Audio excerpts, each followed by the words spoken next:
We've already presented you the brand new Kia EV6, referring to the 2025 model year, which includes its facelift, in a comprehensive classic review featuring a detailed test drive. And now we're heading onto the highway. We want to see if, with the larger battery pack and many new details, it has also become more efficient. What's its consumption at 100, 120, 140, 160 kilometers per hour? How's the comfort with the new suspension tuning? And how is the charging performance, of course? It's supposed to charge with up to 270 kilowatts at peak. In addition, there will be a road trip in a few days where we drive to Brussels with the Kia EV6. I'd say you should check if you already have the ticket for the consumption drive. This is your subscription to our YouTube channel. It's free, but it helps us immensely to show you the latest electric cars. Let's not waste time. Check the subscription, and let's begin with the new Kia EV6, the consumption ride and charging check. We have started off with the Kia EV6 in the GT line trim. We possess the all-wheel drive version equipped with the larger battery. 84 kilowatt hours gross, 80 kilowatt hours likely net usable. 2 electric motors, one on the front axle, one on the rear axle, which together should achieve 325 horsepower system output. But also likely a good driving range and impressive efficiency overall. We want to try that out with you on the A24 heading towards Hamburg. We are experiencing winter weather with 1 degree Celsius, and our aim is to test all 4 speeds, taking into account the current traffic situation and, of course, the prevailing weather conditions that might impact our testing. We had a little bit of snow this morning, but the roads are well cleared, so we hope to manage speeds of 100, 120, 140, 160 kilometers per hour on these sections of the A24. It's topographically relatively balanced. We've also already tested various cars on the track. So from the, I believe, Nissan Ariya, various BYDs, so that the values should later fit in comparison with the table with the other vehicles for the winter temperatures. On board, of course, 20-inch winter wheels. Stefan took a look at the dimensions. 5. Exactly. That means on 20-inch winter tires, it's already quite a hefty shoe. Kia's spoiling us for sure. Usually standard winter tires are 18 or 19 inches. Yeah. Don't even know what we have on our EV6, but of course it's also always about the look and some fancy alloy wheels. They create such a truly wonderful impression, but if they are truly efficient or practical remains to be seen. We want to measure the first consumption with you here. We are driving 100 kilometers per hour. And we want to reset the onboard computer with you here to measure the consumption over the next 20 kilometers at an average speed of 100 kilometers per hour. Yes, we have a nice overview here. Then again, in the energy consumption menu. I think that's also a bit updated. It definitely feels a bit different from our so-called pre-facelift EV6. That means we currently use about 85% for driving, 4% for electronics, the air conditioning 9%, so to speak, the heating requirement here in the interior, and 2% for battery maintenance. However, I've now deactivated the preconditioning feature. This means that under normal circumstances, the Kia would always precondition the battery temperature.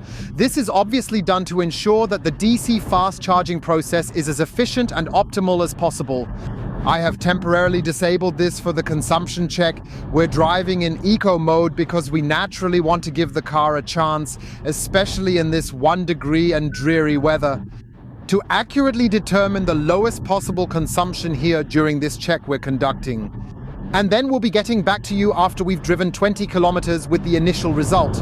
Meanwhile, until we obtain the first consumption figure, we hope to take the opportunity to check out various systems in the car with you from time to time. And a very essential system which I believe is of interest to many of you is the Highway Drive Assist 2. So this refers to the semi-autonomous driving feature which we naturally also have fully equipped on board with our test subject vehicle. That means activating the lane keeping assistant, the active steering assistant, and the lane change assistant, where the vehicle would also semi-autonomously switch lanes with the use of the turn signal along with the adaptive cruise control system. Keys on board. What's really impressive about the Highway Drive Assist 2 is that it would also automatically adjust the driving speed. This means that if there were any construction sites or notable speed changes here, they would essentially be adopted right into the system. This issue still persists with Kia cars, as it only works if we've set the recommended speed in the system, especially when the road is clear and open for continuous travel. On highways, the recommended speed is 130 kilometers per hour. If we set Highway Drive Assist 2 to that, it adjusts the speed. If we're driving at 100 and it changes to 80, it doesn't do it. And I keep wondering where my mistake in thinking is, because with all other systems, like the VW group, so also Audi, Skoda, Cupra, or even BMW and Mercedes, it doesn't matter at all what speed you set. He always manages to solve it in a predictive manner, that is proactively, also utilizing comprehensive navigation data. Well, he doesn't have it in the Kia anyway. He does it adaptively. That means if he just sees the sign through the traffic sign recognition through the camera, but he should do it at all speeds, right? Sure, yeah. So outside the highway, it doesn't do that at all. So on country roads, you always have to do everything manually. There aren't really speed recommendations where you then manually adjust. And that's why I find it very, very unfortunate, because the system right now, look, Stefan, we're driving through a curve here, is actually very, very nicely keeping to the middle of the lane. The track holds, unlike what we used to have, which was kind of a back and forth wobbling, like with the first system, that's all gone. So he's doing it really smoothly, really neatly, really great. Even when I'm sort of using the lane change assistant here, and letting it do the lane change semi-autonomously, I just have to keep my hands on the wheel. It really does everything easily, relaxed and reliable, except for the speed adjustment. So I would really ask Kia, think about how such an update could most likely be implemented over the air in all Kia cars. I wouldn't know what technical prerequisites still have to be met, but I find it really unfortunate, because that's how it becomes quite easy to end up not maintaining the recommended speed, but just faster, or some of you even slower, and then you're simply missing the speed adjustment. It's officially time, as we now have our initial consumption value and we've driven a solid total of 20.2 kilometers. Steady 100 kilometers per hour, so the speedometer also averages 100 kilometers per hour.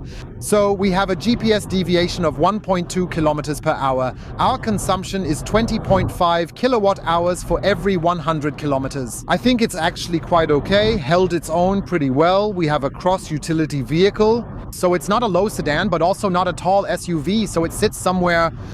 Considering the structure, it's more in between, and Stefan should definitely be credited and acknowledged for managing really well at 1 grad Celsius on a wet and slippery road. Sure, I've set the adaptive cruise control to 120 kilometers per hour, and I've reset the trip computer for you all, meaning that now we're going to try and see how things pan out over the next 20 kilometers here. Well, thank God, on the A24 in Mecklenburg, there tends to be, relatively light traffic, except during the holiday seasons when it's busier. We should realistically be able to maintain the speed of 120 kilometers per hour with the EV6. What the vehicle occasionally does is activate the battery conditioning, even though I've deactivated it. This happens simply because I've entered a route here in the system, and you need to pay attention to that. You can, however, make adjustments in the battery conditioning section within the EV menu settings.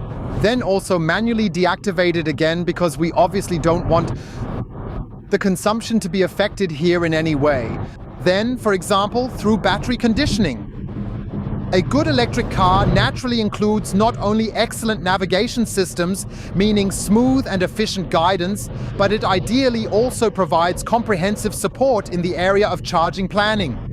Over the many different years of development for the first generation of the EV6, this has also we have not only discontinued online route planning, but also the online supported charging planning. Let's proceed and test this using the voice control system now.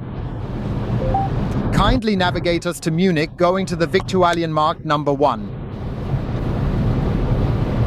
Would you like to start navigation to this place? So we'll shorten that a bit by just starting there. Group tour is starting. Exactly, then he asks us if he should do the load planning. Of course he should. That means you essentially have the ability to decide whether you would like to have a loading plan or if you prefer not to have one, so to speak. I know that some of you really enjoy planning your charging stops by yourselves because you say, well, nowadays there are so many charging stations available that I just want to decide spontaneously as I travel along the route.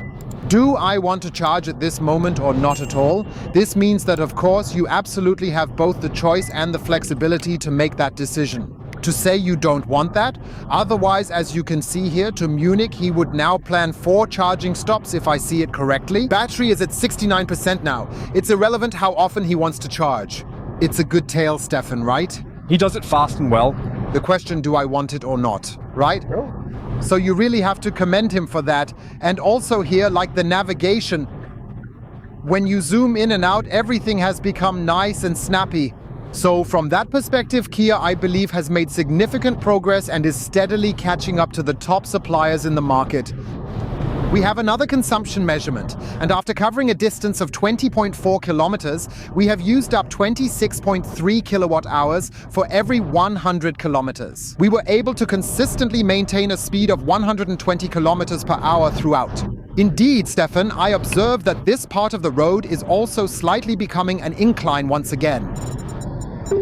Here, it is somewhat attributable to the weather conditions as well as the structure's overall form. It still appears to be quite a reasonable choice, particularly when considering the overall size of the vehicle as well as its body design. Yes, we have now accelerated the adaptive cruise control to 140 kilometers per hour, reset the trip computer, and want to see over the next 20 kilometers how the consumption develops. To a good electric car, where you go on exciting road trips or take long journeys, it's always particularly ideal to have a high-quality sound system, right? Yeah, and I think we've got that here. Okay. Absolutely, the Meridian, definitely. Certainly, that means with the Kia EV6, you basically get the classic sound experience depending on the chosen equipment variant, or optionally, just like here in the GLT line model, you have the Meridian sound system available, which was also reportedly optimized during the facelift, improved once again, especially to extract more water and surround sound. I have to say, it sounds good. And what I forgot to mention is that with the facelift, you now have Apple CarPlay and Android Auto wireless on board. Previously, it was very much wired, now it's wireless. This means you also have Google Maps, for instance, for navigation or YO. Favorite apps, then mirrored from the phone here into the infotainment of the brand new Kia EV6. And it's that time again. We have the next consumption value for you.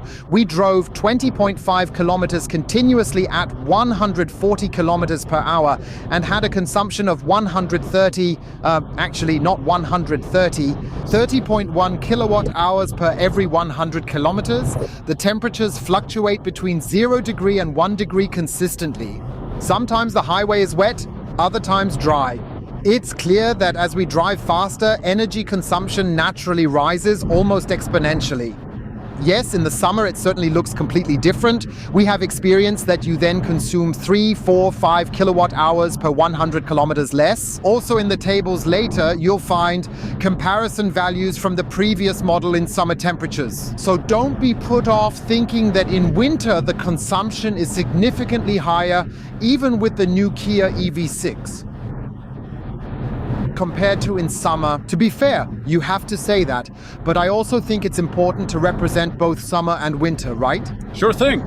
Because what kind of a ripoff would it truly be if you only got suggested the supposedly best summer top consumption values for the cars, either by us or through the manufacturers?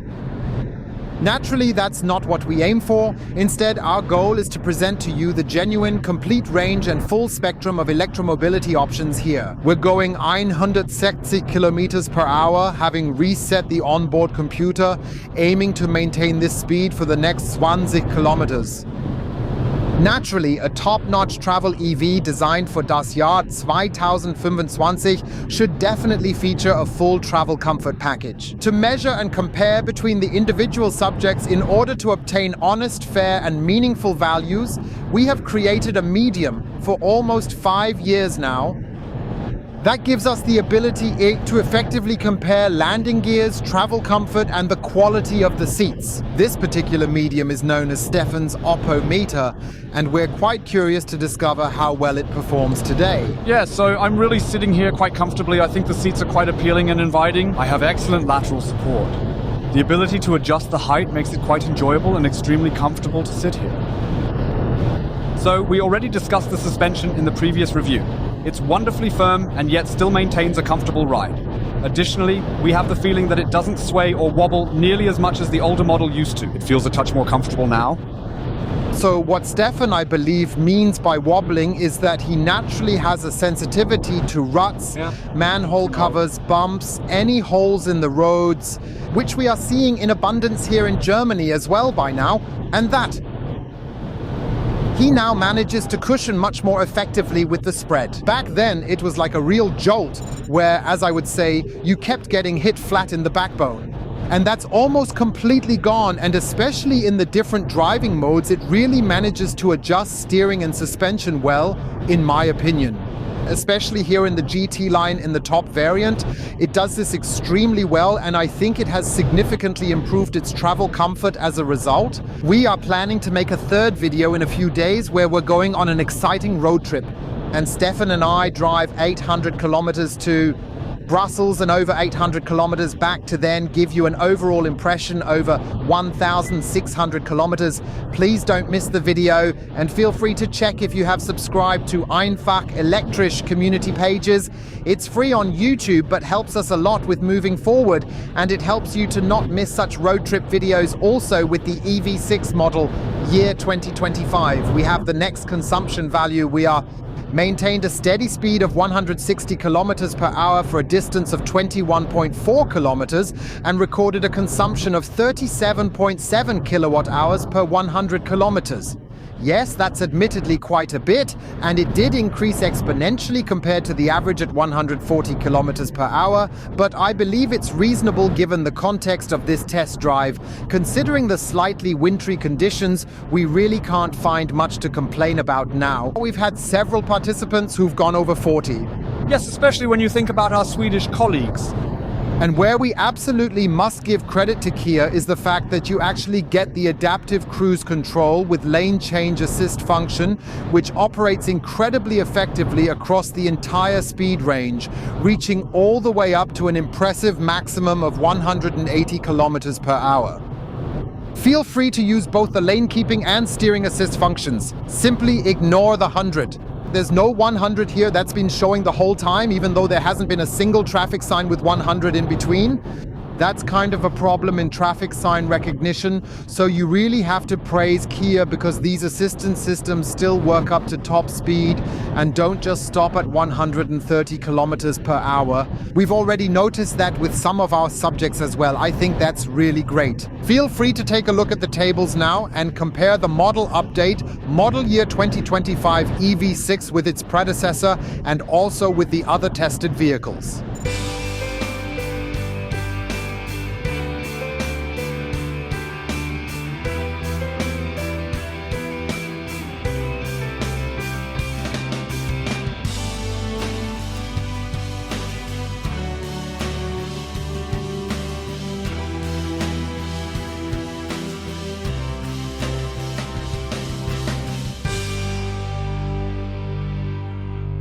We want to show you top speed. I've switched to sport mode. We're accelerating here with the 325 horsepower, and it accelerates well here. Even at 38% battery, it slightly exceeds the factory 185 kilometers per hour. But at 191 kilometers per hour, that's the limit. We had to change our plan. We're already down to 10% battery, and we won't make it to Ionity, so essentially we have to charge up at Aral Pals. It's an interesting new experience, don't you think, Stefan? Sure, let's find out if they'll provide as well. We will certainly manage to achieve that, and right here, we're set to receive as much as 300 kilowatts of power. Let's see if the Kia EV6 is capable of handling 270 kilowatts here efficiently. And yes, then we'll demonstrate how quickly the EV6 model, specifically Model 25, which is the latest version, can perform. Charges from 10 to 80%. The charging process has started successfully. The station also shows 10%. So we're currently at Alpetronic, which you see Stefan is capable of charging up to a maximum of 300 kilowatts. The battery of the Kia was already preconditioned, so we're actually in good spirits. Maybe we can even show you the 270 kilowatt now. You always ask, "Hey Ollie, what do you use to charge your electric car?"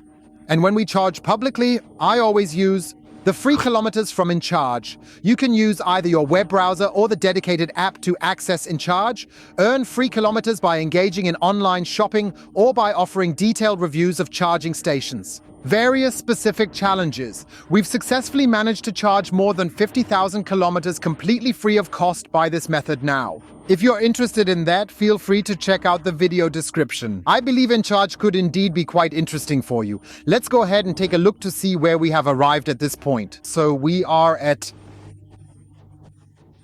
198.2 kilowatts. I think it will hopefully soon jump over 200. He does that now at 200 kilowatt, and that's really beneficial if you have an 800-volt system, which was incorporated into the Kia EV6 from the beginning and has of course been further optimized and expanded with the introduction of the new model. So no Colgate for us because the battery was conditioned even with 0 degrees.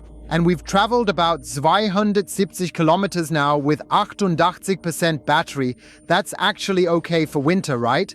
I do believe so, yes. This might indeed be especially important for some of you since we initially set out from Neustrelitz and have now come to Sievertal. Meaning we're essentially combining our consumption drive that you now see with our road trip coming up in a few days. And yeah, he's fidgeting here with 203, 204 kilowatts. He should ideally manage that in 17, 18 minutes. Whether he actually achieves that, we'll see shortly. The charging time and waiting until it's charged to 80% is also the perfect opportunity to show you the facelift, the model update of the Kia EV6 once again. You can see here very nicely how the daytime running lights have changed. We have it here in a very beautiful wolf grey, a very special new color. We have the new wheels for the GT line in 20 inches with winter tires on. You can see them very, very well. And what I still really like is that the wheel arches are not only painted, but now finally painted in the car's color, paired with the shiny black finish, which elegantly runs through here to the rear edge spoiler at the back. In combination with privacy glazing and a shiny black framing around the window area, I have to say I really, really like it. And also from the back, the rear, I still think he's quite the beau. I understand he polarizes a bit with his appearance and he's even got a nice new rear diffuser too.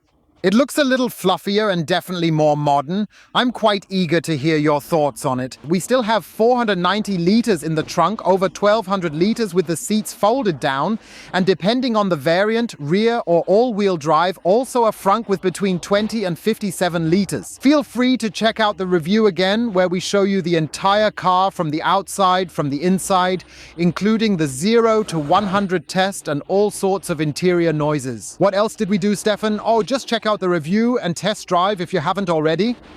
Now the Kia really picks up speed, 34% after 7 minutes, and it goes up to 248, 249 kilowatts, 250 kilowatts. I think that's really great, especially if we have it here both in summer and winter, of course. These times, 17 to 18 minutes, and hopefully stick to it, since I think a bit of loading time is just wasted time. When some of you write in the comments, "Man, I can eat in peace, I can answer my emails, I can take the dog for a walk, I can entertain my kids," well, then you can take a power nap and so on. Yeah, but when you sometimes face long distances like us, covering 1,000 kilometers in a day, happy, Stefan, if you're not charging, right? Or a quick charge. Yeah. Ja, richtig. Genau. Yes, he maintains 250 kilowatt very well, even at 38%. In my opinion, that's a good value too. He needs to have the battery at a good temperature now to allow for the high charging currents. Within a span of 8 minutes, we've managed to recharge 25 kilowatt hours. 50% after 10.5 minutes, and we're currently charging at a rate of 255 kilowatts, having already added a total of 35.5 kilowatt hours to the battery. Please continue at this pace. After 17 minutes, we didn't quite reach 80%, but we did manage to get to 72. And it's still charging at 120 kilowatt. That's really good. And if you look at the summer's last consumption drive with the Tesla Model S, where we stood for etwa 38 oder 39 minutes. And that's with the best electric car manufacturer in the world, as it's often referred to. Then you can clearly see a tech advantage with the EV6. Yes, Those are worlds off. As I mean, that's less than half. Sure, the other one now has a 100 kilowatt hour battery. This one now has an 84 kilowatt hour battery. You have to put that into perspective a bit, of course, but then he might feel like it takes maybe 5, 6, 7 minutes longer. But in any case, you would easily save 10, 15 minutes. And 10, 15 minutes are actually an eternity, right? If you scale that up to 1,000 kilometers and include 3 or 4 charging stops, we're talking nearly an hour saved just from charging. So much you can't even eat writing emails. What else was there? Power napping, walking the dog, getting the kids involved. The dog, he just looks dumb too. it charges every 250 or 300. Yes, it's dumb. All right, let's go ahead and do it. We hit 80% capacity after 20 minutes and 48 seconds. Stefan mentioned it took him around 40 seconds for communication and setting up the charging peak. Breaking 20 minutes to 17 or 18, it takes around 10% longer to charge during winter at 0 to 1 degree. It's actually bearable, so I think 10% should be something we can all tolerate somehow, but we also have to note that he doesn't have the factory specifications or the best possible value, though. Done. Let's get to the conclusion, or rather the interim conclusion with the Kia EV6. Because we still have the road trip with you from Neustrelitz to Brussels and back. That will be over 1,600 kilometers of additional experience with the EV6. Yeah, Stefan, you guys have probably all seen the review and the driving report, right? Yes, of course. That means, yes, let's dive into discussing the consumption aspect during winter. Yes, we must not overlook or ignore the fact that it's indeed winter, and we started off in conditions with snow drifting around and all. And for that, I find it actually still quite okay for such a cross-utility vehicle, which is somehow a mix between a sedan and an SUV, right? Yes, I think that's about this framework. Better is always possible, especially from our American supercar manufacturer. He's genuinely quite efficient. In both summer and winter times, you've witnessed it here on our channel. And I think the EV6 comfortably falls into the solid middle field. Would you describe it that way? Yes, you can watch it. You could see it for yourself in the comparison tables. Yes, we didn't reach the manufacturer's specification for charging power, but we're about 10% above that. So instead of 18, 17 minutes, more like 20 minutes. I think that's okay, right? For an 84 kilowatt hour battery, isn't it? Yes, that's really great. And in fact, it's actually quite fine, even with these low temperatures. Everything's good. Travel comfort, we've managed to cover a total of 270 kilometers just today during the consumption drive. Would you like to add anything with your seatometer, or simply stick with it since it's already maxed out? I'll stick with it for now. It's very comfortable. Let's see what the next few kilometers have to say. Yeah, and otherwise, I think the assistance systems are really great, except unfortunately the speed display, it's still suboptimal because it doesn't always display the correct values, and especially because it doesn't engage the highway drive assist unless you're driving at a constant speed or the otherwise specified speed. Just doesn't adapt. Ideally, there should somehow be another update available. Yeah, other than that, we have to admit it bothered us a little, to be completely honest, at the end. We might not have gone into that in detail, but you'll see it more thoroughly in the road trip video. Just his loading plan, huh? Yeah, there aren't actually that many charging stations. He didn't even point out any charging stations to us, even though we were aware that there were some available. Exactly. For example, he didn't filter the arrive pulse. No, he unfortunately no longer has any charging stations available on his planned route. And I haven't noticed any quick filter options or available ways to sort them. He intended to dispatch us the first time with 40% battery charge in Wittenberg after covering approximately 170 kilometers or so. That's not something anyone typically does. In general, you drive down to about 10%. Of course, the more seasoned drivers usually don't do this in the extensive road trip videos or the consumption drives, but otherwise, when we drive privately now, sometimes we really arrive with 1 to 2%. So you have to figure out for yourselves whether you trust yourselves to do it or not. It's not like we can do anything better or something. On the contrary, you usually do it better than we do. So I think when it comes to load planning, there are still there could be opportunities to optimize by specifying the preferred charging network and defining the battery level desired at arrival, such as 10, 15, or 5% at the destination's charging station. Could not be found swiftly, but we are planning to search once more and make sure to address any inaccuracies or errors in the road trip video if necessary. And with that, we have reached the end of today's consumption drive with the charging check, and we say a heartfelt thank you for watching. We hope, of course, that you enjoyed the video, gained valuable information, and you can also see that we are continuing our road trip to Brussels, where there are to experience many exciting things, such as when a Shell recharge station near Osnabrück simply doesn't work, even though it is shown online as functioning. So please don't hesitate to also check out the third video, which features the road trip from here to Brussels and back again. We thank you for watching. I hope you enjoyed the video. Please give it a thumbs up. Feel free to check if you're part of the einfach elektrisch community. If not, we'd be thrilled if you supported us by subscribing. I would be willing to do it for free. It would truly help us immensely to be able to produce even more videos. And yes, thank you for watching. Stay healthy and see you soon. Yours, Olli, you, Stefan. I don't understand why they didn't get rid of that shark fin with the facelift and integrate the tech into the bodywork. Side mirrors and integrate it into the windows, right? Yeah, it's a bit of a shame. At least it's in the car's color and not in some black matte or something. But still, nowadays, there's really no need for film. Yeah, and he looks much better without it, doesn't he? Definitely.